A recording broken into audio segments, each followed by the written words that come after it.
What's to prevent Apple or Facebook from removing my content online simply because I don't abide by their standards? There are rumors today that a lot of these social media giants are going to start banning or restricting content from people who they deem climate change deniers. Not even people who acknowledge that climate change is happening, but worry that it may not be happening to the same extent that some on the left say and don't look like the left's solutions. Those people may not be safe from the predations of social media also. So again, what exactly is so terrible? The company said it removed Alex Jones's pages for glorifying violence, which violates our graphic violence policy, and using dehumanizing language to describe people who are transgender, Muslim, and immigrants, which violates our hate speech policies. Again, this is where we get into some serious issues. What exactly violates that hate speech policy? But one of the big problems is that you have too many folks on the left who decide that anything they don't like now is hate speech.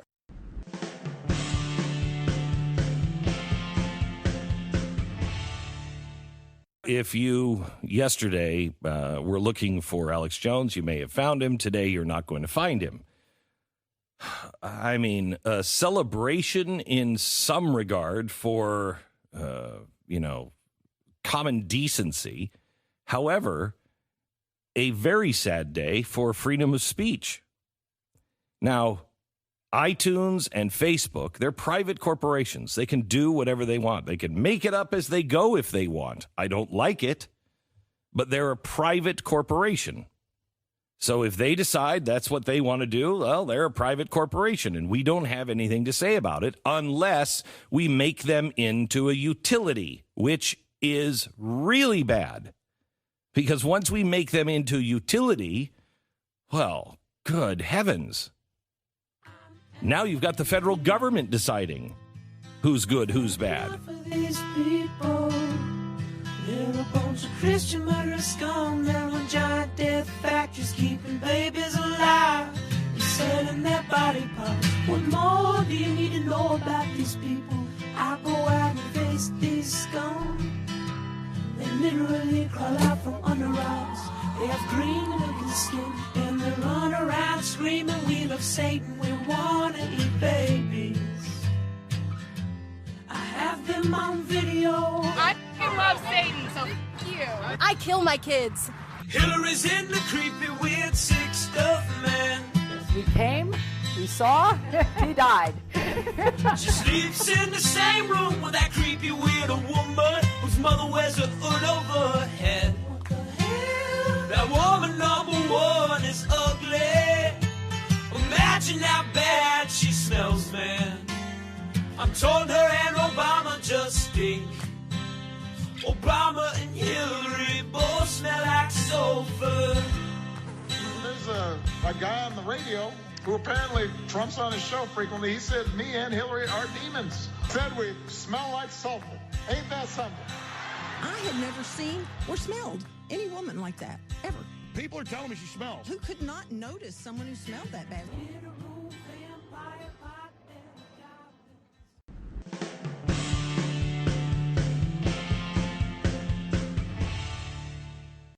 Apple, Facebook, Spotify and YouTube all completely banned InfoWars within 12 hours of each other, clearly suggesting big tech collusion and proving their terms of service are all bullshit. This is political censorship. This is the Purge. Facebook cited language used to describe Muslims, transgenders, and immigrants. They provided zero specific examples as to what we said that was verboten, and neither did Apple, Spotify, or YouTube. But they're private companies. They can ban who they like. No, Facebook, Twitter, and Google have monopolized free speech online. They're a monopoly. They're also working directly with institutions of media. CNN whines all day about Trump threatening press freedoms, while simultaneously lobbying to have its competitors shut down by big tech. America's free press supports censorship. Big tech is colluding with leftist lawmakers on Capitol Hill. Democratic Congressman Ted Deutsch pressured YouTube and Facebook to ban InfoWars just a few weeks ago. Alex Jones obviously is a well-known conspiracy theorist whose brand is bullying. Typically, a channel gets 3 strikes, and then we terminate the channel. Democratic Congressman Mike Quigley pressured Twitter to remove my tweets from trending hashtags, and they did. On Twitter, if you clicked on the hashtag NYC terrorist attack, which is, quote, trending, marked with a red button saying, quote, live. The top tweet links to an InfoWars story with the headline, Imam, I warned de Blasio about New York City terror. He was too busy bashing Trump. But you saw this. USA Today. At lunch, I did, yeah, and I also saw the system correct it. As WikiLeaks tweeted, this is a global antitrust problem. This is cultural imperialism. So no, it's not just a private company. This is a handful of far-left hysterics in San Francisco framing legitimate criticism of mass immigration and Islam as hate speech. This is language policing. This is political censorship. They know InfoWars played a key role in electing Trump.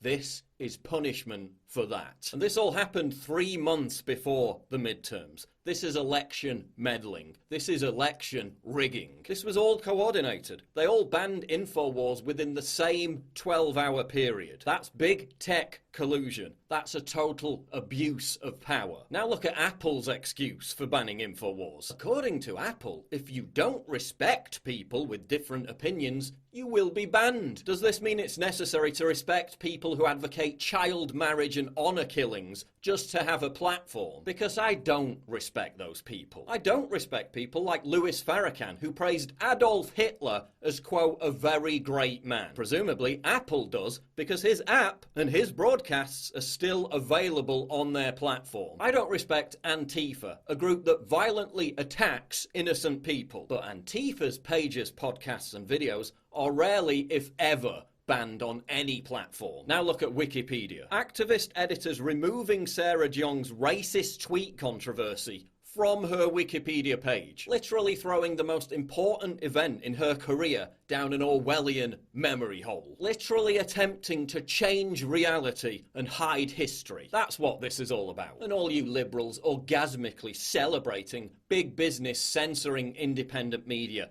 you're not liberals, you're authoritarians. Whether you hate Alex Jones is beside the point. Do you love the fact that a handful of tech monopolists have the power to simultaneously purge him from the internet? Forget the Supreme Court. Susan Wojcicki and Mark Zuckerberg are now de facto defining the parameters of the First Amendment. Big business monopolies as the ultimate judge, jury, and executioner on free speech rights. And so-called liberals are jubilant. Conservatives who don't speak out against this, who hide and cower in the vain hope that they'll be spared.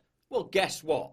You're next. While you desperately clamour for respect from leftists who hate you, while you vigorously defend the free speech rights of James Gunn and Sarah Jeong, an electronic wall is being built. We need congressional action now. We need a digital Bill of Rights. We need new laws that block big tech monopolies from discriminating against people based on their political opinions. But listen, you can smear us, defame us, ban us, sue us, imprison us. It doesn't matter, because the horse has already bolted. The worldwide populist surge cannot be muted. It cannot be unpublished. It cannot be unlisted. It cannot be deleted. Whatever you do, it cannot and will not be silenced.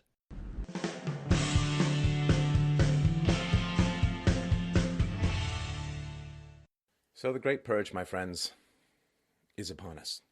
The left is doing what it always does, which is to attempt to destroy voices raised up against it in rational opposition, advocating for freedom, free markets, limited government, and a reduction of the general amount of coercion within society. They cannot argue against this perspective. It is a civilized, reasonable perspective, and therefore they attempt to erase or destroy those who voice opposition to them because they're desperate for power and the resources that it brings, to the point where they cannot stand debate against them. What you cannot win fairly, but desperately need, you will win unfairly. If you cannot buy the drug you are desperately addicted to, you will simply steal it. And the power that they want, they cannot earn through negotiation, through reason, because what they want is fundamentally anti-rational, and therefore they take it by force, or they simply erase people who disagree with them effectively. Now, this purge by the left historically has been physical. Now it is digital. Now that, of course, is a precursor to the eventual physical purge, but in this case, we are talking about Alex Jones and InfoWars, of course, who have been scrubbed from all forms of social media, unpersoned, deplatformed, erased, 1984 style, all the way from Facebook to YouTube to iTunes to Spotify to LinkedIn, where he hadn't even uploaded any content. He is vanished, he is gone, and the millions upon millions of people who enjoyed his views, who enjoyed his challenges and his rants and his insights and his interviews, well, it's all gone from these platforms. Now, there are, of course, a lot of people saying, well, it's a private company, they can ban whoever they want. Actually, they can't. They can't. Look, I'm no lawyer, but this is my understanding of how it goes.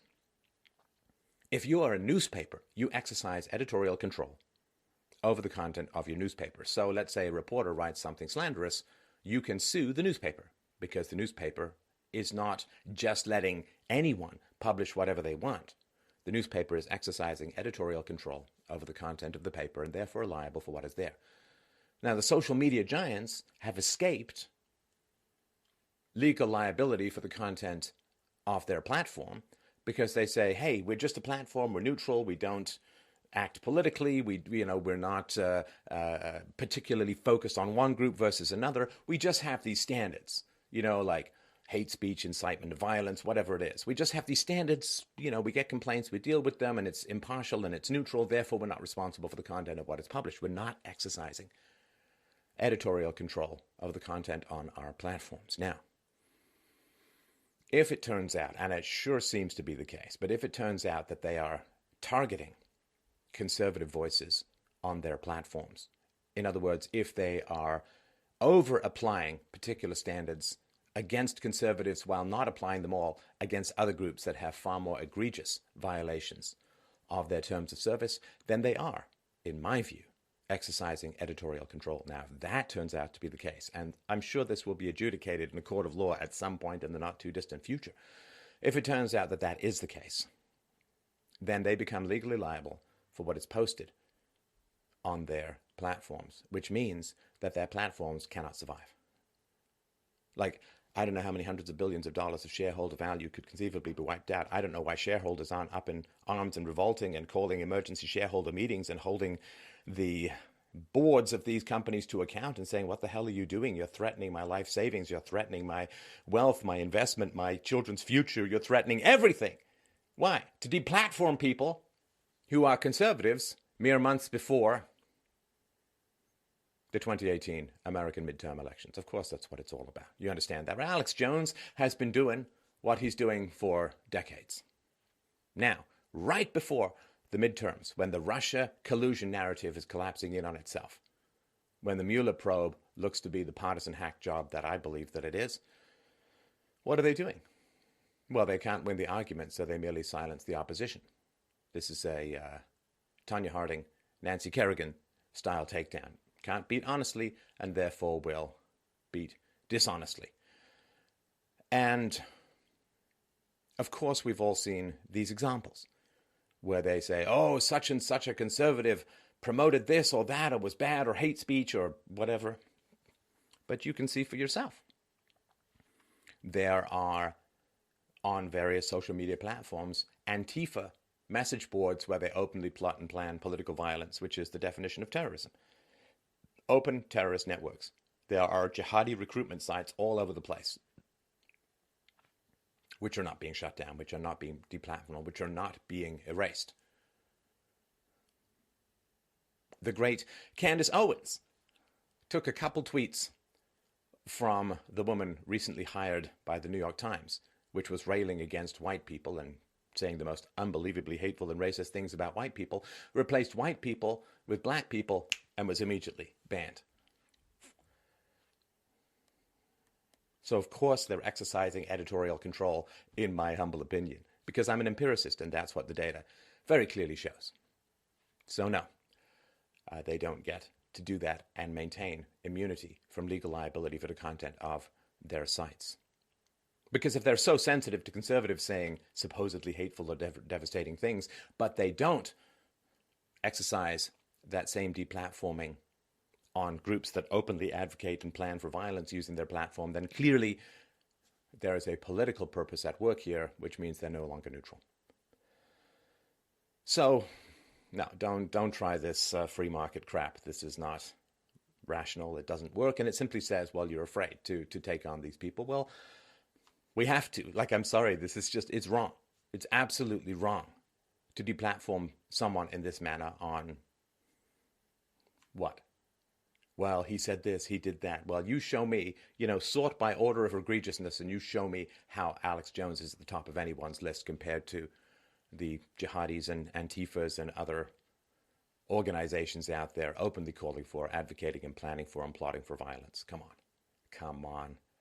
This man has been anti-war as long as I've known him. Passionately, vociferously anti-war. He's for small government, limited government, constitutionality, and so on. This is not, come on. Now, of course, the problem is, why is all of this occurring? Well, when you have a very big government, free speech comes under attack because you have entire classes of people dependent upon the state. The rich and the poor in general, the middle class, are the taxed livestock, culled financially to feed the growing disparity between rich and poor. But you have a huge dependent class of people who live on lies. And when somebody starts to come and tell the truth, it's not that they're threatened by the truth, they're threatened by the fact that the truth might undo some of the resources that they currently pillage based upon the lies and propaganda of the state, right? The poor are helpless people who need welfare. We need this massive military-industrial complex to keep the country safe, and so on. These lies are responsible for the transfer of trillions of dollars from one group of people to other groups of people, from the productive to the parasitic. And so free speech threatens the transfer of trillions of dollars. And that's why free speech is so vociferously opposed. Trump is showing, was it 4+% growth in the most recent quarter? Unbelievable amounts of jobs created, manufacturing coming back, the necessary and healthy, quote, trade wars beginning to reduce tariffs and exploitation of American workers by foreign governments and so on. They don't want the free market to work. They don't want capitalism to work. Of course, right? They don't want to work, so they don't want there to be more jobs. They don't want the system to work, the left. The left is invested in the failure and destruction of Western freedoms, and therefore they get hysterical, not because Trump is failing, but because the free market is succeeding. As those of us who know anything about the free market roundly predicted many years ago, yes, the fact that he cut taxes and is cutting regulations and so on is causing business to roar up. You pull a big stone out of the river, the water rushes into the hole, and you pull impediments out of the way. The free market does its efficient and wonderful job of creating and producing and satisfying customer wants in a fairly voluntary manner. I say fairly voluntary because the government is still involved in so many transactions. But they don't want it to succeed. And so they're panicking, not because Trump is doing badly, but because the economy is doing well, which goes against their entire worldview that central planning, coercion, socialism, whatever you name it, is the only way for societies to flourish and survive. And there's an existential panic. When you end up being nothing but propaganda, truth arrives in your environment like a predator, and you're tied to the tree of ideology. You simply cannot fight off the predator called truth that you think is destroying you, but is actually liberating you from the lies that confine you, that asphyxiate you, that destroy you. But they don't want to live in that kind of way, and so they're now against the health and freedom of their societies, and therefore anybody who advocates it must be targeted. Now, of course, they're going to go for the most flamboyant, the most ranty, the guy who tears off his shirt and does whatever he can to keep the audience entertained and engaged while he drops some serious red pill airstrikes on their minds, hearts, and souls. And of course, they're going to go for the most flamboyant and outspoken and, I guess, least easily defendable by the respectable libertarians. Of course they are. Of course they're going to, but they're not going to stop with him. You understand that, right? And so there's lots of people who say, well, I'm not a big fan of Alex Jones, but it's like, but that's the whole point of free speech, is you have to defend people that you're not, quote, big fans of. That's the whole point of free speech.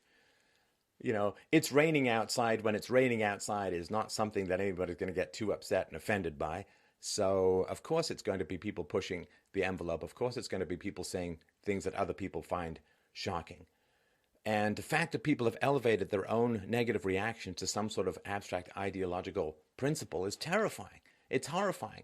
It's like we now have to live in the minds of crazy people.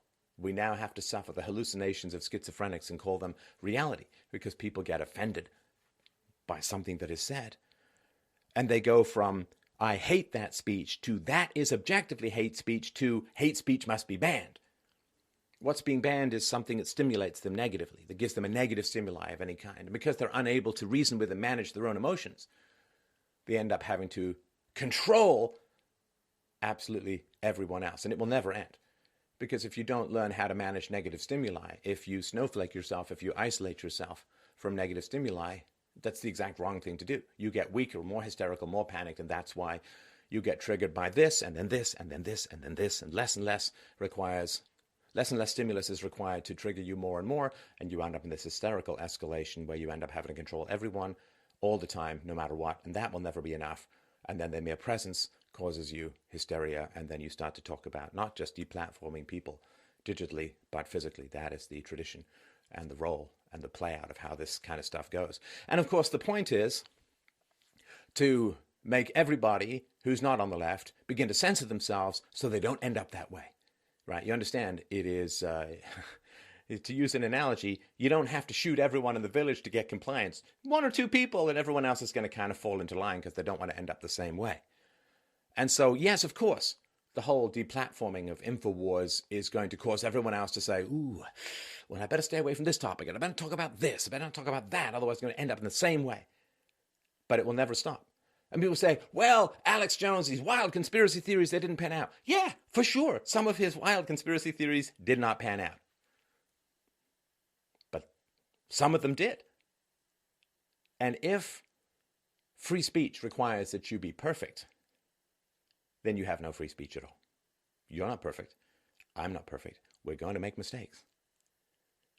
And if you say somebody who makes a mistake, somebody who's wrong about something, no longer has the right of free speech, well, guess what? You're not perfect. And you will be next.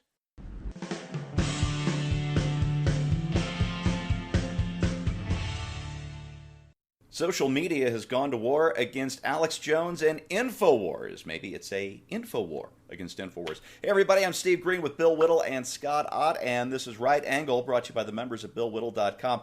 Hey, listen, gents, you saw what happened on early Monday. This is Wednesday when we're recording this now, where just out of the blue, Facebook shut down Alex Jones's 4 pages. Apple quickly followed suit by pulling all his podcasts off the iTunes store, and I believe YouTube has now pulled all of his videos too. And I guess the thing I'm wondering is, are we next? Scott, I think we've kind of glanced on this issue before of antitrust, and as a right-leaning libertarian, I have some serious issues with antitrust legislation philosophically, and as someone who believes that private enterprise can do what it wishes. But, oh man, they're deplatforming people in sync. Is this a war against free speech? And legally, is there anything we can or should do about it? Well, I think what we could do about it is we're probably past the hour when we could do something about it. And by that I mean, if we had seen this coming sooner, we wouldn't have become so dependent and thus fueled the growth of these social media platforms that have now become our portal to the world. And, so it used to be when you opened up your browser, the first thing you would see was a search page of some sort. And you'd go from there. You may have a collection of blogs that you read. You may have subscribed to a few YouTube channels. But now it's become, depending on what your choice is, Instagram or Facebook or Twitter or even YouTube in some cases, they've become the front door to the internet, and that's the way you're used to accessing everything. And then the content producers, us, Alex Jones, others, have become so highly dependent upon them to drive traffic that we're reluctant to pull away. And so, it's a fascinating situation because from a free market perspective, I don't want to say that Facebook can't say to Alex Jones, you violated our community standards, we're going to yank your videos, our platform's not for that kind of stuff. On the other hand, at what point does Facebook and Google, Facebook and Google become so powerful that they essentially become, as I think Bill said in a previous episode, they're like a public utility, and they need regulation so that they don't shut down debate in the public square. I don't think we're at that point yet, and I do think that there are enough outlets still remaining, MeWe.com and others. Twitter has not shut down, at least as of this recording, has not shut down Alex Jones yet. So there are plenty of avenues still for people who desperately need to hear his false information to be able to get that information, as well as, frankly, all the people who need the vitamin supplements that he makes about $12 million a year peddling. Wow. Bill, I'm kind of picturing you in the role of Lando Calrissian here, when he's bemoaning the possible presence of the Empire at Cloud City, where he says, it's like a cloud over everything we've built here. What do you do about this threat of being deplatformed from our two biggest outlets, which are YouTube and Facebook? The second you compared me to Lando Calrissian, I just had a vision of Hillary Clinton getting off of some kind of spaceship and me going forward and kissing her hand. Welcome to Cloud City, Madam. Wishes she was president. Well, let's start with Alex Jones. All right. I was asked to do an interview with him many years ago now. Actually, I declined. And I declined because I disagree violently with a lot of what Alex Jones has to say. But I think the first thing that needs to be said about Alex Jones is this. 1 out of every 10 stories, he's not only right, he's the first person to be right. Yeah. And that just has to be said. It's figuring out which one of those 10 stories is the one that's actually, really, really on the cutting edge, because I just think that Alex Jones's problem in a nutshell is his filter is insufficiently finely graded. I think he anything that sounds like it might be alongside of his ideology he runs with and doesn't seem to be willing to do the fundamental, litmus test of, is this actually true or not? Put that aside. A lot of people listen to Alex Jones, and Alex Jones is speaking for a lot of people when he talks about a runaway government. And look, let's be perfectly honest. Alex Jones was talking about things like deep state and so on a long time ago. Everybody thought he was kind of a nut. Now, after the Strzok testimony and James Comey and all the rest of it, it's like, no, the man's on to something there. So I just want to be fair to him. I'm defending Alex Jones for the same reason I'm defending anybody else. As we said in our pregame show, if it was Michael Moore that was being shut down, I'd be defending him too. Although I would be using that stuff that the coroners use to put under their nostrils so that they don't vomit from the smell. But I would be defending him too. Seriously, would be. Now, as far as the effect goes, on some level, shutting down Alex Jones is a more honest thing to do than what they have been doing to Alex Jones and what they continue to do to everybody, including ourselves. Prager and so on. Dennis Prager sued Facebook and lost, apparently, because his research indicated that 2%, or maybe it was Facebook, I actually don't remember which, 2% of the total number of subscribers to Prager University were actually getting his content. In other words, I click a button, I want to watch Prager University videos. Okay, congratulations. And then the algorithm sends you 2% of what actually, or sends what actually comes out to 2% of his total subscriber base. And it leaves you asking questions like this. This Right Angle show routinely gets 7,000, 8,000, 10,000. It's not unusual to see it go 15, 20. Sometimes it'll go to 40, 50, and occasionally it'll go into six figures. BillWhittle.com has... the Bill Whittle channel has a little over 100,000 subscribers on YouTube. If every one of those subscribers was getting what they thought they would be getting, then Right Angle would show up on 100,000 people's screens. And the reason that it would show up is because they've clicked the button that says, I want to see more of this content. So the minimum numbers for Right Angle, for any one of these shows, should be something along the lines of, 40, 50, 60,000. And maybe higher, and you realize that these people have literally decimated our reach. We use the term decimated as the actual meaning of the term comes from something that was done to rebellious army units I think it started with the Romans, Yeah. where basically if you had a unit that was like misbehaving or covered itself with disgrace, they would take every 10th man and execute them. They would decimate. They would take 1 out of 10. And that's what we're reaching. We're reaching 1 out of 10. We haven't been decimated. We've been septinated. Yeah, we've been decimated 9 times. And one person, instead of executing 1 person out of 10, they've decided to let 1 person out of 10 live.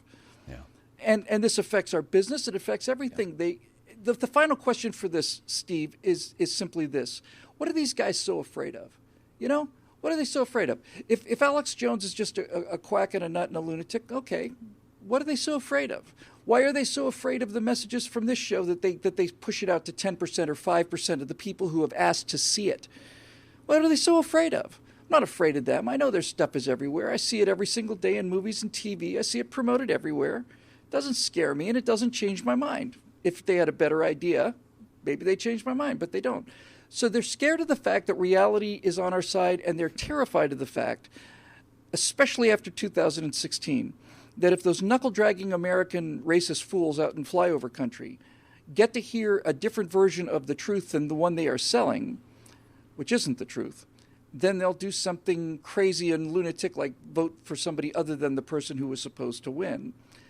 And this bothers them to a high degree. I think after 2016, they basically said, we're going to take whatever licks we have to take and whatever stock hits we have to take in order to make sure that the American people don't get a chance to hear about things like email servers and, and falling down from limousines and all the rest of that stuff.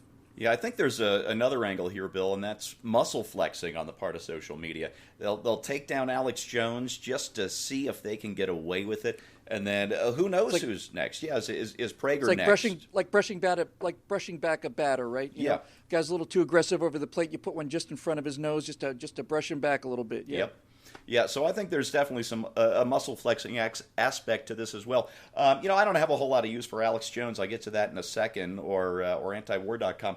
But their editor at large, Paul Joseph Watson, he's a sharp terrific guy. He is a terrific guy, libertarian, sort of right-leaning libertarian. I like his stuff a lot. I think he's the best guy on the site. I do too, easily. very much. Yeah. He tweeted on Monday morning after this shutdown happened, InfoWars was widely credited with playing a key role in getting Trump elected. This is a coordinated move ahead of the midterms to help Democrats. This is political censorship. This is culture war. And I agree with, I think, just about every word of that. Listen, I have a personal history, a very brief one, with Alex Jones. My PJTV debut 10 years ago. Yeah, 10 years ago, almost to the day, was the first night of the Democratic National Convention. I showed up with the Founding Bloggers camera crew at this Shake Your Money Maker event where hippies were going to levitate the Denver Mint and shake out the money for poor people. It's what they do. I was there. Michelle Malkin was there. We exchanged a few friendly words. We were acquaintances and friendly. Crowd shows up, and in that crowd, Alex Jones, who bellows, "There's Malkin! Get her!" And he, who's like 300 pounds, and Michelle Malkin is about 95 pounds soaking wet, Jones gets right in her face, shouting, spittle flying. PJ Media's Charlie Martin, who's a friend of mine, is much bigger, and he interposed himself between Malkin and Jones. And Jones actually punched Charlie in the kidney. Charlie said that he hits like a girl. I think maybe he does. We all go out for shots afterwards. It was an ugly and unsettling scene, and that kind of thuggish behavior does not make me take Alex Jones seriously. Nevertheless, if there is any sort of social media or legal recourse that he wants to take against these social media giants, I'm going to back him up 100%, because we don't have the luxury of choosing our allies anymore, because the electronic left has chosen them for us. And we're either going to hang separately or hang together, and I, unfortunately, would rather hang together with Alex Jones. So there you go. That's your right angle on that. Brought to you by the members of BillWhittle.com. If you like what you see, click on over, join. We'd love to have you aboard. Thanks for watching. We'll see you next time.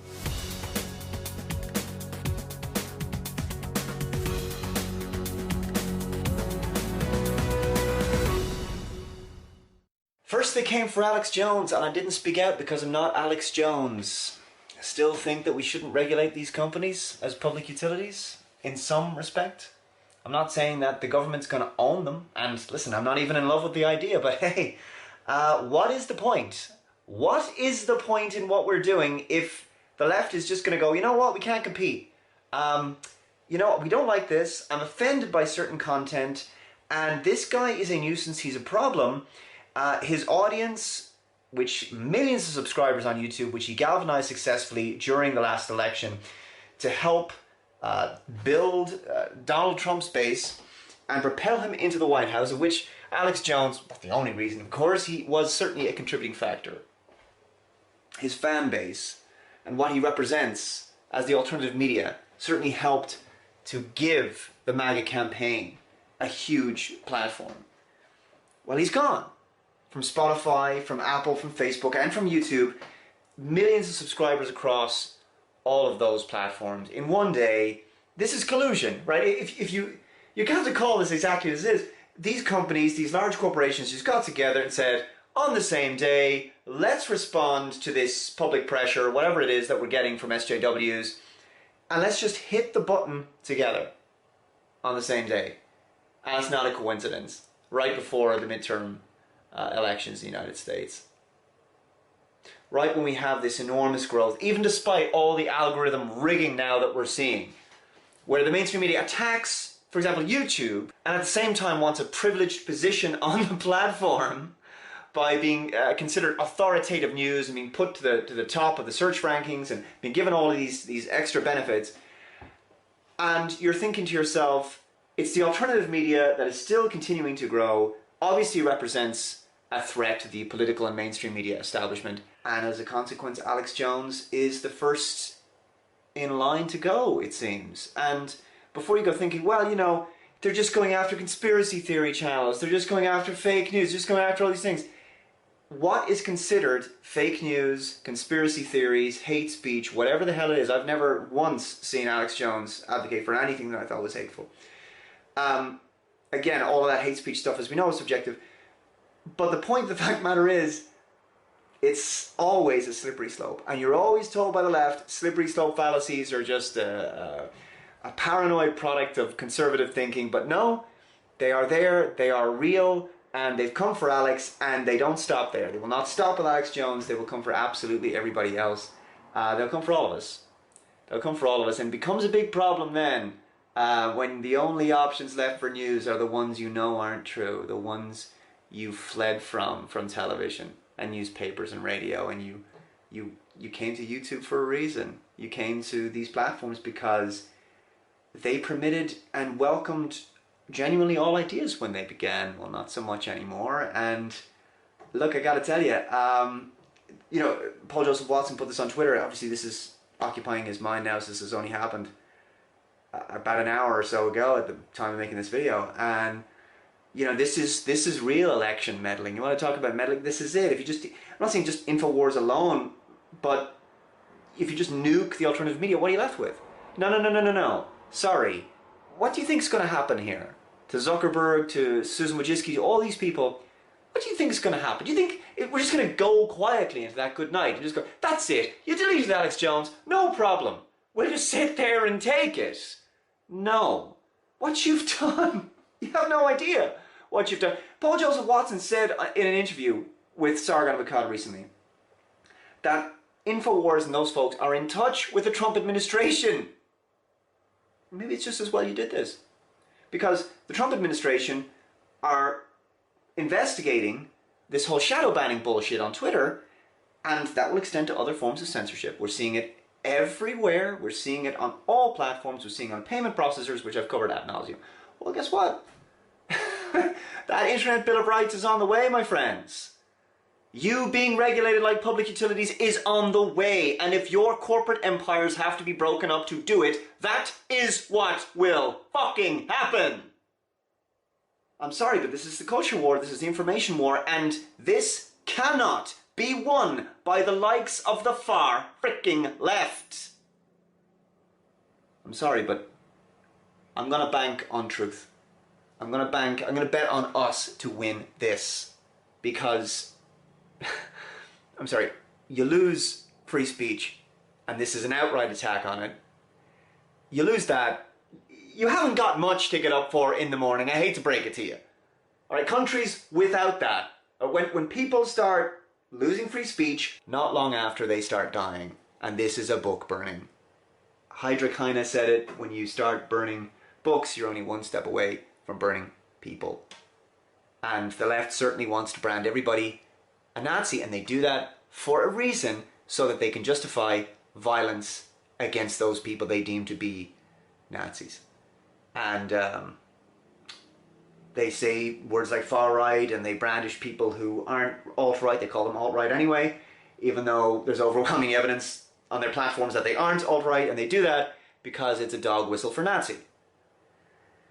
Well, things are about to get very interesting. They're ruining these platforms, and we've created others, and we will create new technologies, and we will go into the blockchain with these social networks like Minds and Gab and BitChute and others.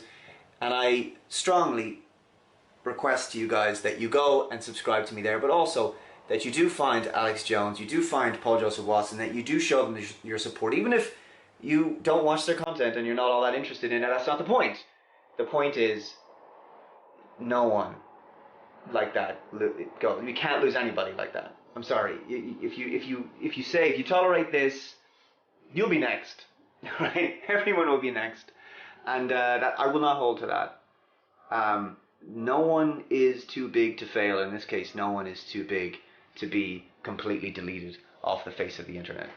And if you think that there isn't going to be a pushback, and that it isn't going to be very significant, and it isn't going to be political and legal, boy oh boy. Spotify, Apple, Facebook, YouTube, whoever else has been responsible in this, you got another thing coming there. And when we win, and we will win, got to point that out, we will win, your organizations will not be the same again afterwards, because it's very likely that you may face, you've been looking, a lot of these organizations in the SJWs on the left have been looking for, hate speech legislation at the level of government to shut down speech they don't like. It's craziness, Styx compared this to flicking through the channels, and you see a show that you don't like, and then you call up the broadcaster and say, I don't like that show, cancel that series. And you're like, well, you could just change the channel, Well, I gotta tell you, I doubt very much that the millions of people who are subscribed to Alex Jones are just gonna go, well, I guess InfoWars is over now, so time to go back into the Matrix. Time to watch CNBC and CNN again. I love a good lie. Haven't had a good lie in a while. Please spoon feed me those blue pills. Yeah, no, fuck that shit. It's gonna get interesting. Guys, I advise that you follow the likes of Matt Drudge and Paul Joseph Watson and others who are going to be following this, and there's obviously going to be some kind of campaign, and you're going to hear about it from them first, but do show them your support on social media in whatever way you can. Everyone else in your sub-feed who isn't politically correct, they're going to be going next if we don't step up and defend Alex Jones. And I stand with Alex Jones, no problem.